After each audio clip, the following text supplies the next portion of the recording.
Shape வரைஞ்சிக்கோங்க, அதாவது line draw பண்ணிக்கோங்க. So அப்போ தான் வந்து இழுக்கும் போது வந்து என்ன ஆகும் அப்படின்னா அறுந்து போகாமல் இருக்கும்.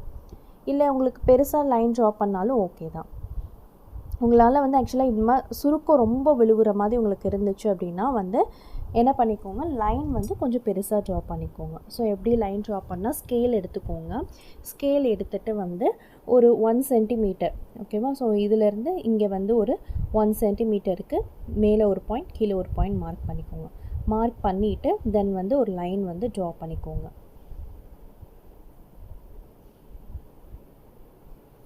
ஓகேங்களா?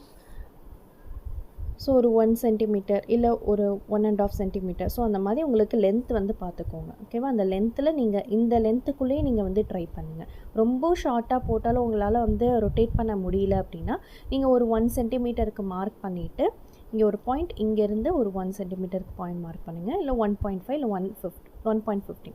ஸோ அந்த மாதிரி நீங்கள் வந்து மார்க் பண்ணிக்கோங்க. ஓகேங்களா? ஸோ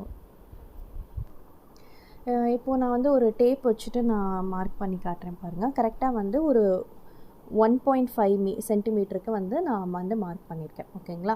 ஸோ 1 இன்ச்னா ரொம்ப வந்து பெருசாக இருக்கும். ஸோ ஸ்கேலில் வந்து பார்த்துக்கோங்க, ஸ்கேல் இன்ச் வந்து எப்படி இருக்குன்ட்டு. ஸோ டேப் இன்ச்சில் நான் ஒரு 1.5 வந்து மார்க் பண்ணியிருக்கேன். ஸோ மார்க் பண்ணிவிட்டு ஒரு லைன் ட்ரா பண்ணிவிட்டு இதே ஸ்டிச்சஸும் நீங்கள் வந்து ஃபாலோ பண்ணி கொடுங்க. ஓகேங்களா? ஸோ கொடுக்கும்போது உங்களுக்கு வந்து எந்த ஒரு கேப்புமே வந்து துணியோட அந்த கலர் வந்து தெரியவே கூடாது. தெரியாத அளவுக்கு வந்து ஸ்டிச்சஸ் வந்து கொடுக்கணும்.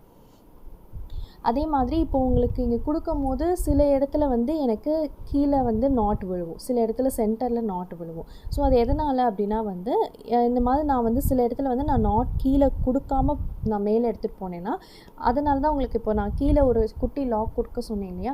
ஸோ அது கொடுக்காம நீங்கள் போனீங்கன்னா உங்களுக்கு ஒவ்வொரு இடத்துல நாட்டு வந்து விழுவும். சில இடத்துல சென்டரில் விழுவும், சில இடத்துல கீழே விழுவும்.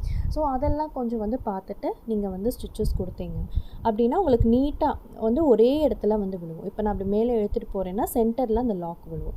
அதுக்காக தான் ஒரு குட்டி லாக் வந்து போட சொல்லிவிட்டு அதுக்கப்புறம் வந்து நான் உங்களுக்கு வந்து ஸ்டிச்சஸ் வந்து இழுக்க சொல்கிறது. ஓகேங்களா? அப்படி ஒரு குட்டி லாக் போட்டுட்டு அதுக்கப்புறம் நீங்கள் ஸ்டிச் கொடுத்தீங்கன்னா நீட்டாக ஒரே இடத்துல வந்து அந்த நாட் வந்து விழுவும். ஓகேவா? ஸோ இது வந்து நல்லா ப்ராக்டிஸ் பண்ணுங்கள்.